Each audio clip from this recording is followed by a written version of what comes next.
You begin a sentence, and halfway through it, something inside you changes it. Not because you don't know what you're trying to say, not because you're confused, because you feel the spotlight. You feel the moment your words become visible, the moment your interior becomes public. And right there, in that fraction of a second, a quiet system inside you performs a correction. You soften the statement. You add context you didn't need. You turn a direct truth into a suggestion. You smile to make it harmless. You laugh to make it smaller. You edit your tone as you speak. And you do it so automatically that you barely notice you're doing it. Until later. Later, when you're alone and you replay the conversation in your head. Not because you enjoy overthinking, because your nervous system is checking for consequences, checking for mistakes, checking for anything that could be used against you. This channel doesn't teach, it reveals. And what it reveals here is uncomfortable. Self-editing is not just a habit. It's not just being polite. It's not just social anxiety. It's internalized discipline. It's a learned reflex, a mechanism that formed in you because you lived long enough in environments where being direct had a cost, where being fully visible was risky, where your words could be framed, where your tone could be interpreted as aggression, where your honesty could be punished as disrespect, where your boundaries could be labeled selfish, where your emotion could be used as evidence that you are unstable. So you adapted. You built an internal editor, and the editor didn't disappear when the environment changed, because editors are not built for comfort. They're built for survival. The villain is not you. The villain is the invisible pressure that trained you to treat your own expression like contraband, something that must be smuggled out carefully, something that must be disguised, something that must be softened enough to avoid punishment. You might call this being thoughtful, but if you listen closely, the feeling underneath is not thoughtfulness. It's fear of being seen incorrectly, fear of being framed, fear of becoming a story you can't control. And Michel Foucault understood this kind of fear not as a personality problem, but as a product of an architecture built around visibility. He noticed that power doesn't always need to silence you directly. It can do something more efficient. It can train you to silence yourself. It can create conditions where you learn, on your own, to stay within the acceptable range. And once you learn that, no one has to force you anymore. You force yourself, quietly, continuously, even when you think you're free. Let's make it concrete. Think of the difference between how you speak to someone you trust completely and how you speak to someone who could judge you. In the trusted space, words flow. Not perfect words, real words, messy words, unfinished words, words that don't need a disclaimer, words that don't need protection. But in the judged space, your mouth becomes strategic. Your mind calculates. You don't just speak. You manage the risk of speaking. You predict reactions. You anticipate misunderstanding. You preempt offense. You add a layer of softness to everything. And you might tell yourself this is kindness.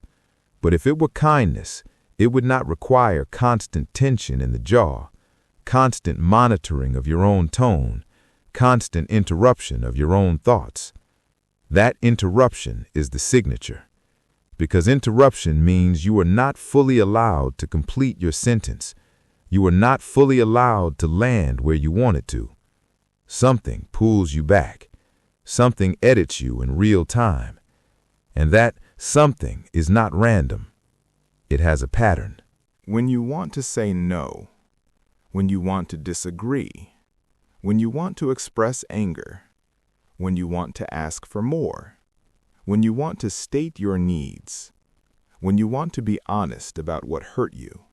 Those are the moments when the editor becomes loud, because those are the moments where visibility becomes dangerous. Visibility is dangerous when you were trained that being seen fully can lead to loss. Loss of approval, loss of safety, loss of belonging, loss of the role you play in people's lives. So the editor intervenes. It says, don't say it like that. It says, soften it. It says, make it more reasonable. It says, smile. It says, add maybe. It says, add I could be wrong. It says, apologize in advance. It says, make it smaller so it can't be attacked. So you do. And then you wonder why you feel invisible. You wonder why people don't take you seriously. You wonder why your boundaries aren't respected. You wonder why you feel misunderstood. But you were not speaking as yourself. You were speaking as a safe version, a version designed to survive the gaze. This is where Foucault's lens gets sharp, because he would say the gaze is not just external observation, it becomes internal regulation. The gaze produces normal, and you learn to stay inside it. You learn what kind of speech is acceptable. You learn what kind of emotion is acceptable. You learn what kind of directness is punished. You learn what kind of honesty creates friction. And you adjust, not because you're fake, because you're trained. The world rewards certain performances, not always consciously, but reliably. If you are smooth, people feel comfortable. If you are polite, people feel safe. If you are agreeable, people don't have to confront themselves. If you are calm, people don't have to deal with intensity. So smoothness gets rewarded, politeness gets rewarded, agreeableness gets rewarded. And over time, you learn that the safest way to exist is to be easy to digest. Easy to digest means edited. No sharp edges, no raw truth, no unfiltered emotion, no demands, no disruption. So you become digestible, and you call it communication skills. But communication skills don't require self-erasure. What you're doing is not just skill. It's self-surveillance. It's self-policing. It's your nervous system staying within the acceptable range because it remembers what happens outside of it. That's why you keep editing yourself mid-sentence, because the sentence is not just a sentence. The sentence is exposure. The sentence is visibility. The sentence is risk. And the editor exists to manage risk. What kind of environments create this?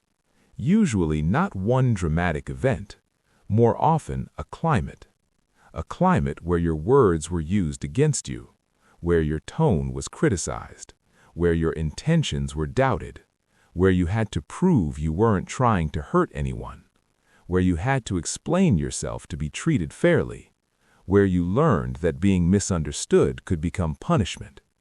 Sometimes it's a family system, where your feelings were called dramatic, where your anger was called disrespect, where your boundaries were called selfish.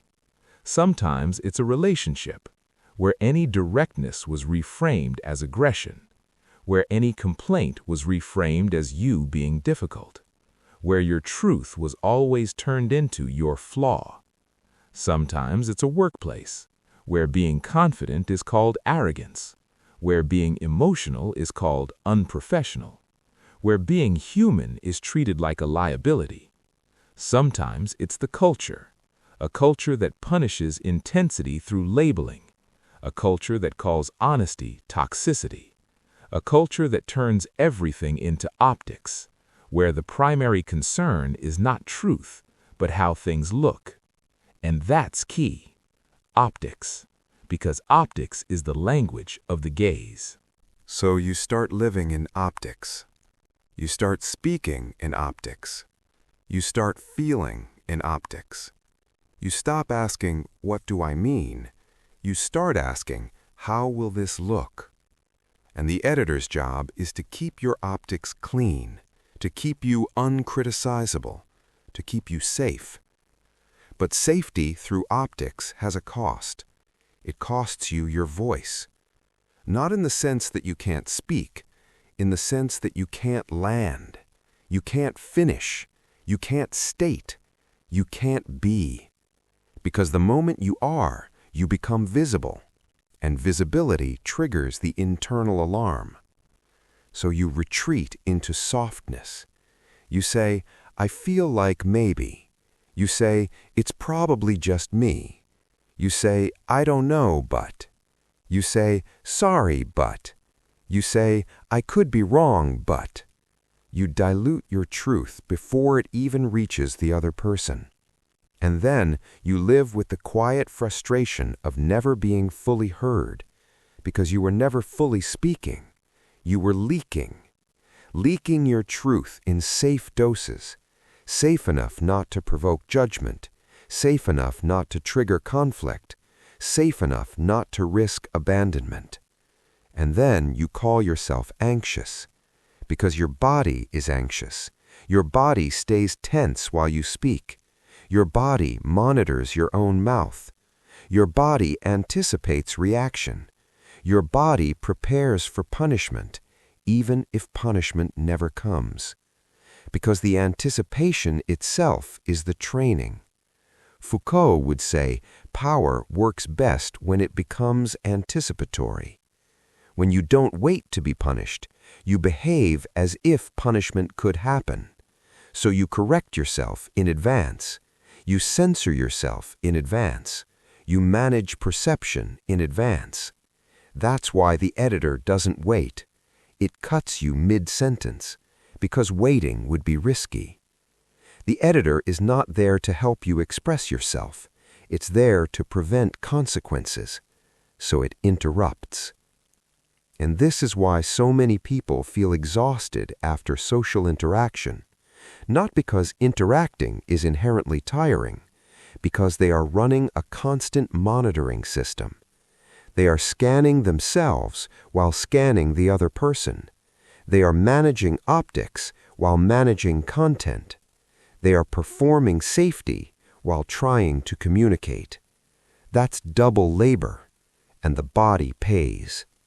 Jaw tension, throat tightness, chest compression, racing thoughts, post-conversation rumination.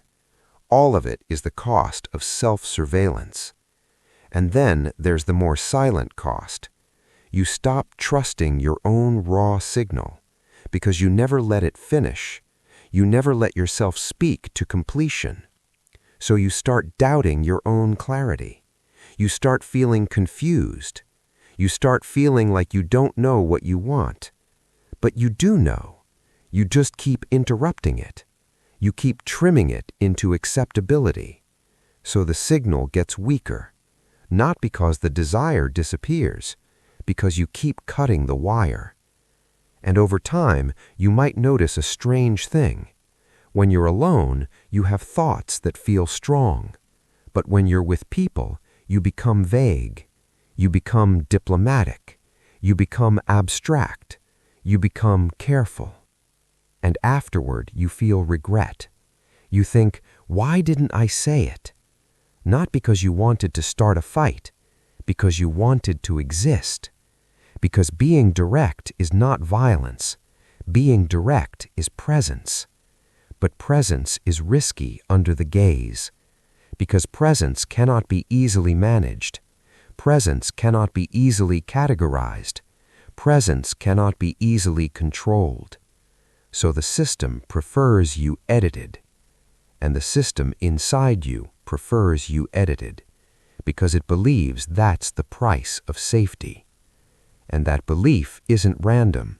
It was installed through repetition, through consequences, through the quiet social punishments that teach you what kind of expression costs too much. So again, the villain is not you. The villain is the environment that trained your nervous system to treat your own voice as dangerous, to treat your own sentence as exposure, to treat your own truth as a liability. So it built an editor, and now you live with it. And the editor has a strange effect. It makes you feel like you're not fully here, because you're not. Part of you is speaking. Part of you is watching the speaking. Part of you is correcting the speaking. So you split. And that split feels like anxiety. Anxiety is what happens when you cannot be singular, when you cannot be one continuous self, when you are divided between expression and surveillance. And the more you divide, the more you lose the ability to feel clean. Clean as in complete. You are constantly half saying things, constantly half feeling things, constantly half being. And then you wonder why you feel invisible. You wonder why you feel like people don't know you. They don't, because you don't show them. Not because you're dishonest, because you were trained to survive. But surviving is not the same as living.